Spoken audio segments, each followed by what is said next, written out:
Hi Taurus, welcome to your May 2017 General Tarot Forecast. It's Rena here. So I think I'm going to do a different spread this month. We'll see how it goes because I know in the past sometimes I will do it for one or two signs and then it doesn't work out and I just go back to the old.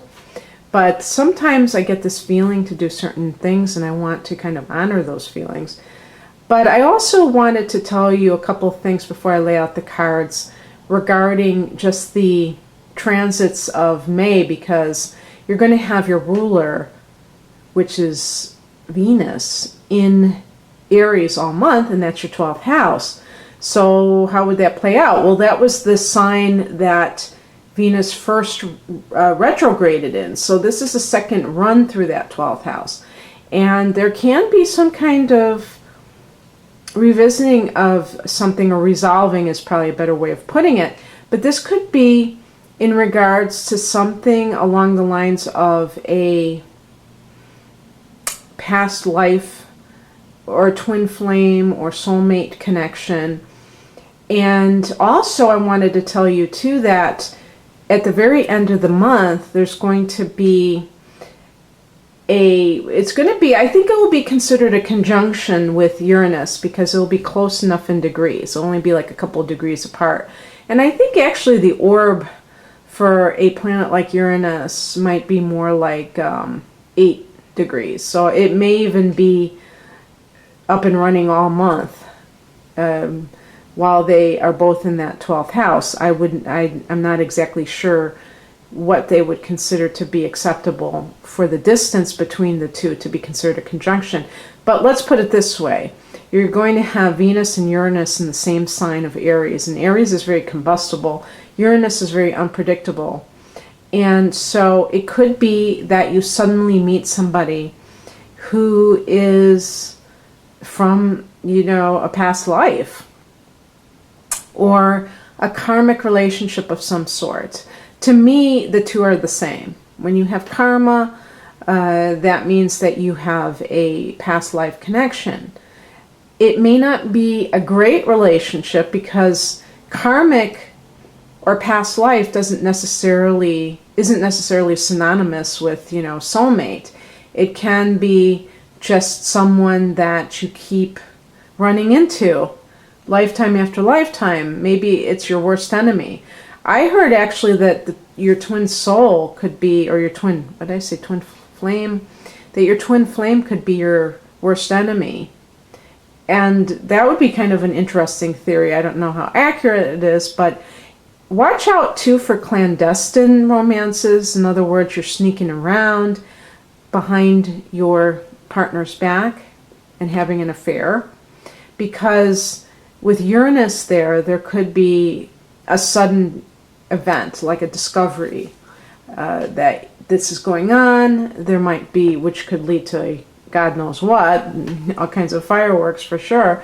So do look into that, because for some people the 12th house can be keeping secrets, and in this case it has to do with love relationships. And by the way, I have to say, because I was called out on YouTube for this, I'm not making light of extramarital affairs by saying that. It doesn't mean that I endorse them. I'm just putting it out there for people who may be involved in them. That doesn't mean that I think they're okay, but I'm not going to sit here and lecture people about it. People who are adults know what they're doing and they know how they feel about what they're doing. So I'll leave it to them. I'll leave it to you. But I did want to bring that up because that is a possible interpretation also. You're going to have a full moon in Scorpio on May 10th, and this is your opposite sign. So this means this is a 7th house, Taurus, which is committed partnership like marriage. So with that Venus in the 12th, this could be a marriage coming to an end based upon an affair that's happening. This could also mean that you discover something about a partner, or something comes to light in the marriage. So that could be you getting discovered too, because sometimes the full moon brings light to a situation. So I wanted to give you the heads up about that. Obviously, it's not going to affect every single Taurus person. So I don't want you to think that you're going to break up with your partner because there's a full moon in the 7th house. And in the first place, it might not even be in your 7th house. This is a general forecast. It all depends on your degree of sun or rising in Taurus, and therefore how it affects your solar or natal chart. I have Taurus rising, and so this full moon is actually falling in my 6th house. Okay, so I'm a late degree Taurus rising, so it's not going to be across the board in that 7th house. So, to give you an example of what I mean by that. And then at the end of the month, on May 25th, we have a new moon, new beginning, in Gemini, which is your 2nd house of earned income. And so that's a great thing. I mean, who knows? Maybe you'll have a new income stream. Maybe whatever it is that you're doing, you'll find a way to branch out and collect money, kind of like a second income stream, but with the same thing that you're doing. So you never know.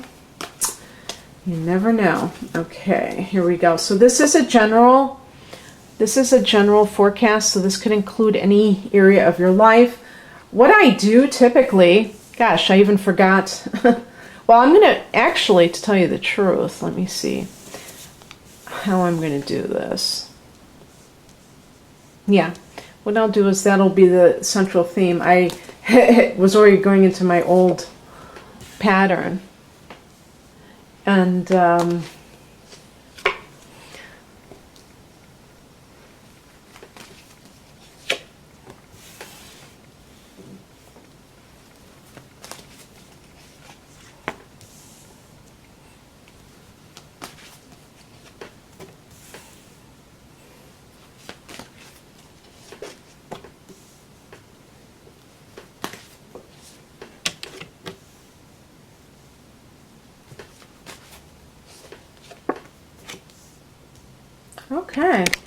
Okay, well that's cool. And I'm going to be a little bit fluid about the timeline with some of these cards, because basically to let you know what the positions stand for.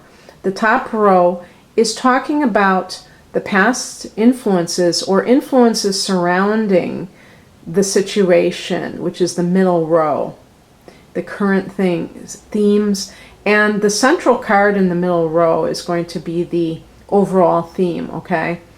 And then the bottom row is what may be coming in, so the outcome, advice, and things of that nature. So when I looked at that, it's so funny because and I didn't even think about the moon card. We have exactly what I was talking about, that Uranus. I don't know if Uranus is actually connected to this. I think Mars is connected to the Tower, to be honest with you. But there's the moon and there's the Tower. The Tower is a sudden, shocking event, which it can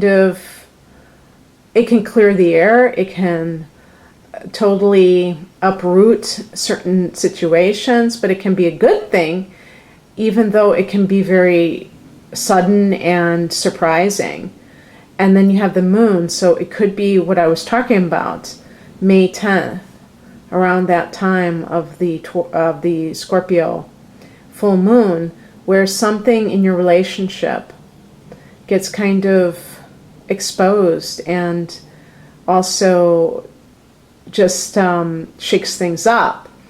Because you are a fixed sign, Taurus, you may need something like this in order to make things happen in your life.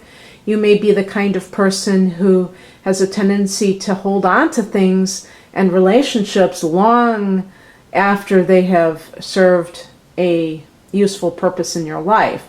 And because of this, it's not a great idea to be this kind of person who refuses to move on, because you develop a lot of baggage that way. So what the universe can step in, because we have to expand, we have to grow, we can't remain stagnant. And some of you will try your darndest to do just that. The moon card can also refer to anything that deals with deception. So lies can get exposed. As I said to you, secrets are the purview of the 12th house, and with the moon illuminating the house of committed partnership, there could be something that kind of just is a revelation of deception. And obviously I was alluding to possible cheating when I was talking about Venus in the 12th. So specifically about that. Now, I'm going to just say too, if you are in business, look to if you have any kind of clients. That could also be a sign that that there's some kind of a shakeup, maybe in your work in general. You may feel the sense of being uprooted. And the way I think about it is, if you can adopt an attitude of trusting that that the universe has your back, Taurus, and that you don't cling too much to the known, I think that you're going to be okay if this is something related to career or anything. I mean, even if it's a love relationship, even if it's a marriage of 30 years and you thought that your identity was tied up in this person, that has to be put to bed, pardon the pun, because really, I think in the past, the idea of marrying somebody and staying married forever was something that it was important in a way to our society for the stability, maybe for the collective karma, or when you incarnate with a group of souls, and that can be where you have like a group karma, like a generational karma within that group, within that age group. And maybe there are some group goals involving the type of lives you are to lead. We're seeing this now with young people, that they, by and large, are coming of age in a society that doesn't necessarily have anything for them that is all, nice and neat, and okay, you go to college and then you can fit right into the hamster wheel really nicely. And now it's kind of like, okay, what now? What do I do now? And there are a lot of young people with learning disabilities, even ones that are not disabled to the extent where they can't function very well. They just have special needs. They just have special things that they require. And so they don't fit very nicely and neatly into a system that has already been pre-digested or prefabricated. They have to be individualists. That's what they came here to be. And so all of these other aspects of society go along with that. So the same for all of us. And so when it comes to love relationships, there may have been a time when one thing was the ideal, and now we're seeing many permutations of that one idea. Not to say that you can't want a monogamous relationship. That's beautiful. And I think that's what I want. I said I think. I mean, I just don't like to, I'm kind of always on the fence. I don't like to commit to anything. But I can totally understand how somebody feels. I feel that whatever you do, you have to live in integrity. So if you're the one who I was talking about earlier, who's sneaking around, forget about whether it's in a holy book that this is evil, or forget about whether your neighbors will find out.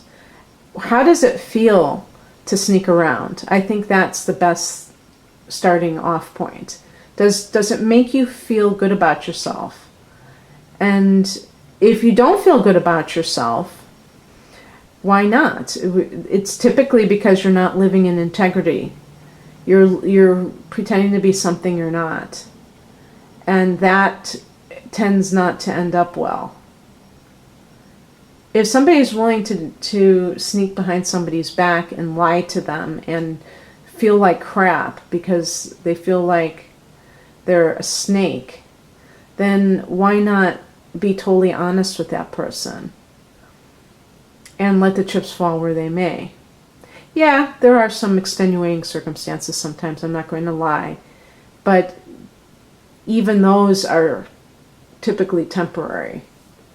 And but anyway, yeah, sometimes I go off on a tangent with my philosophizing, but so what else is coming in for you, or has been coming in for you? This is the card of new love.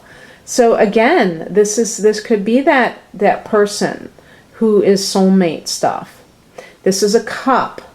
So the offer of love is coming from somebody where it's much more on the soul level than if I would have gotten the Ace of Pentacles. The person may have been a very solid partner.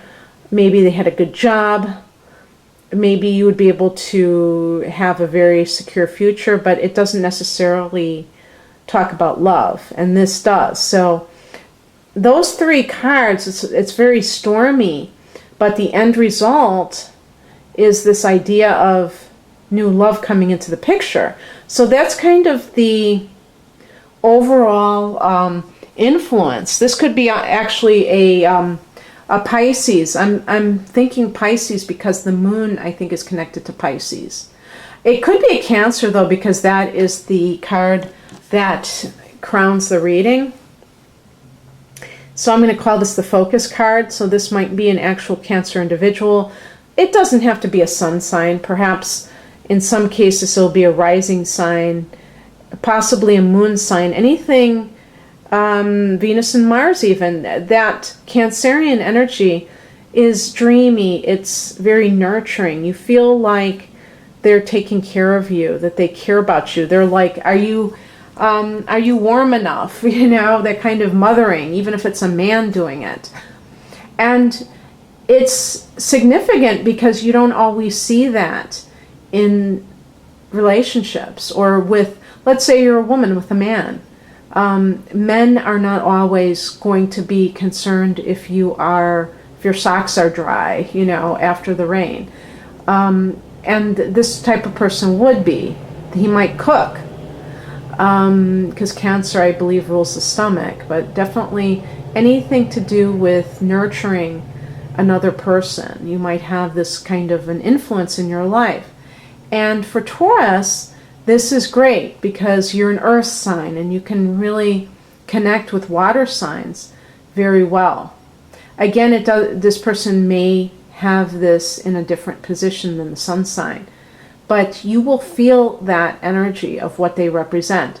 The Chariot card can also just talk of victory, that maybe you got what you wanted. Maybe this is something you have been wanting for a long time. It could be a specific person or just a specific circumstance that is how you wanted it.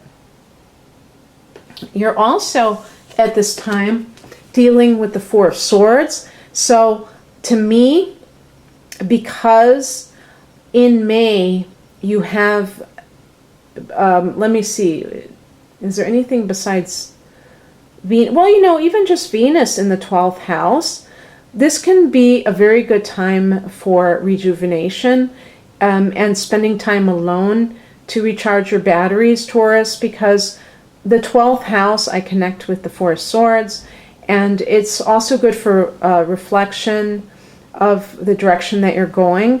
But with the 12th with the Four of Swords connected to the 12th house and Venus there, Venus can bring harmony to you, healing you of addictions, making you feel like any kind of things that are beneath the surface, like mental health issues. Maybe you've been keeping something within you because something has been bothering you, but you have kind of kept it inside. And this is helping to heal that issue. Venus can help to bring that kind of, I would just say it definitely creates harmony in your life in whatever way. So you would be benefited by taking time out like this, particularly in the month of May.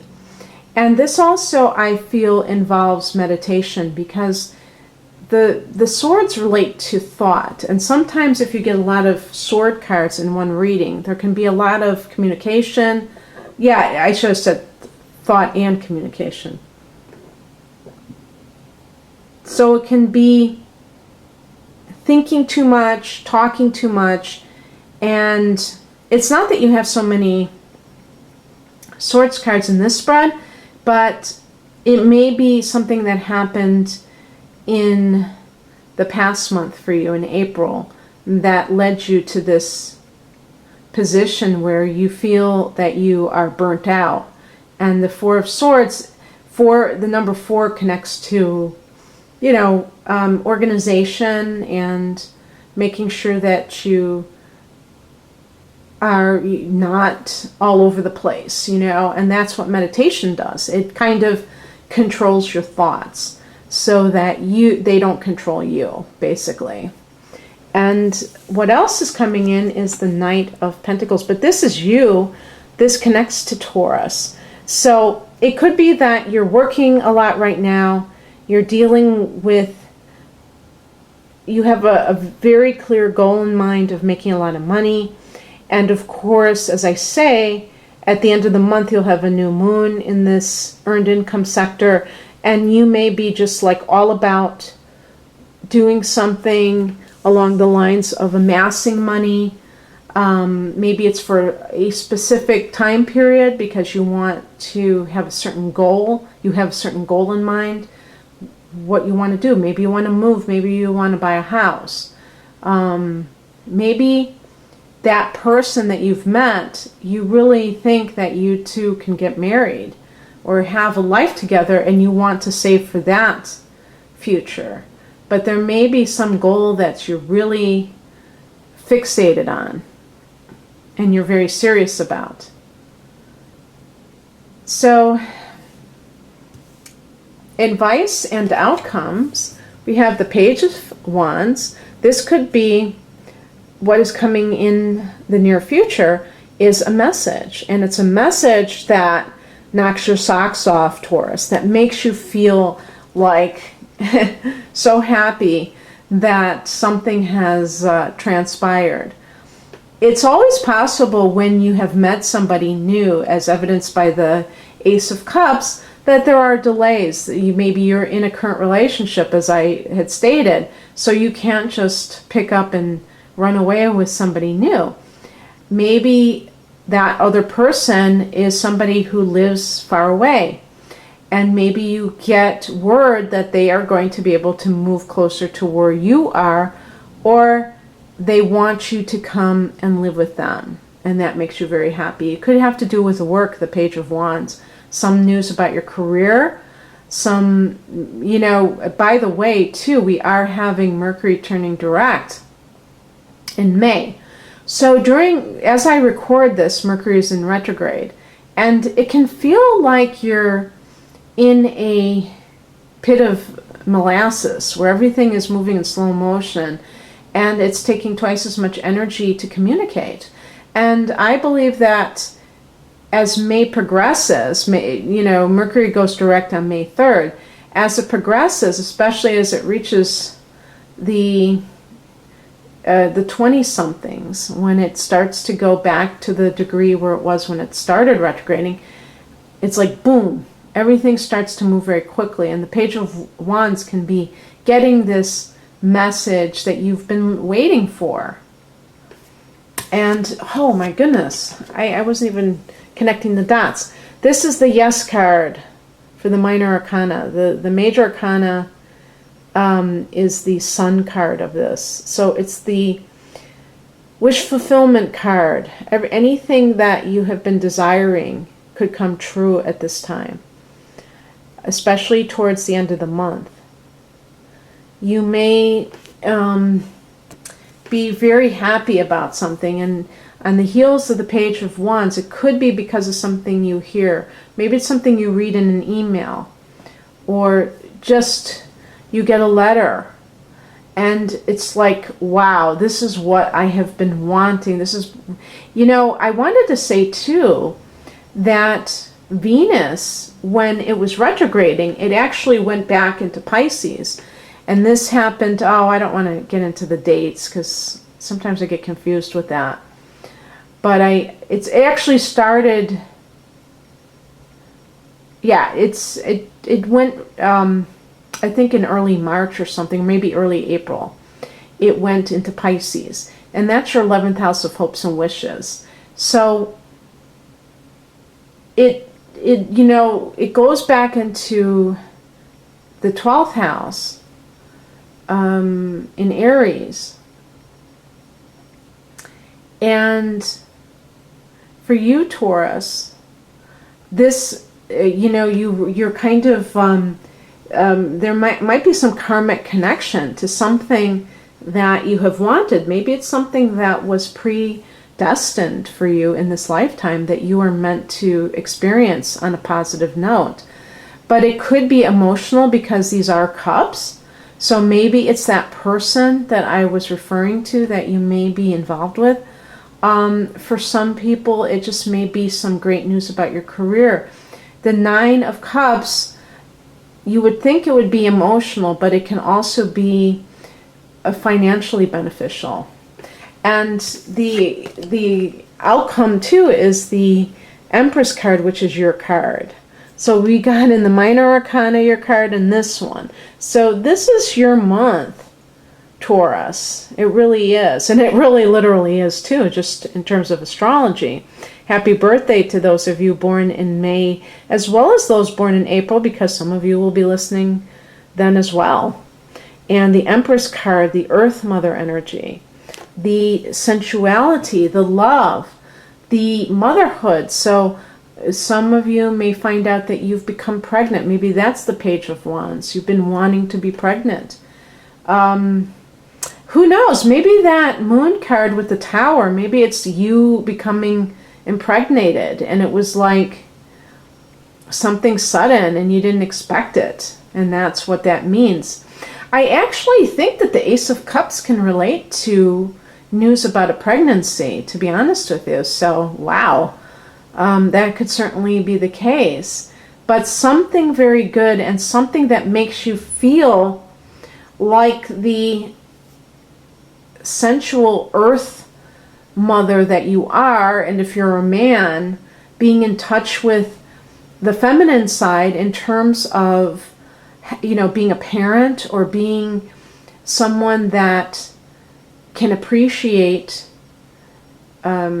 sensuality, the pleasures of life, and really nurturing yourself, regardless of gender, really saying to yourself, I deserve this. The Empress can be about abundance, and so can the 9 of Cups. So that could be your ship coming in, Taurus. That's wonderful. I hope you enjoy this. If you'd like a private reading, please click on the link below to take you to my online store. Otherwise, good luck to you, Taurus. Bye.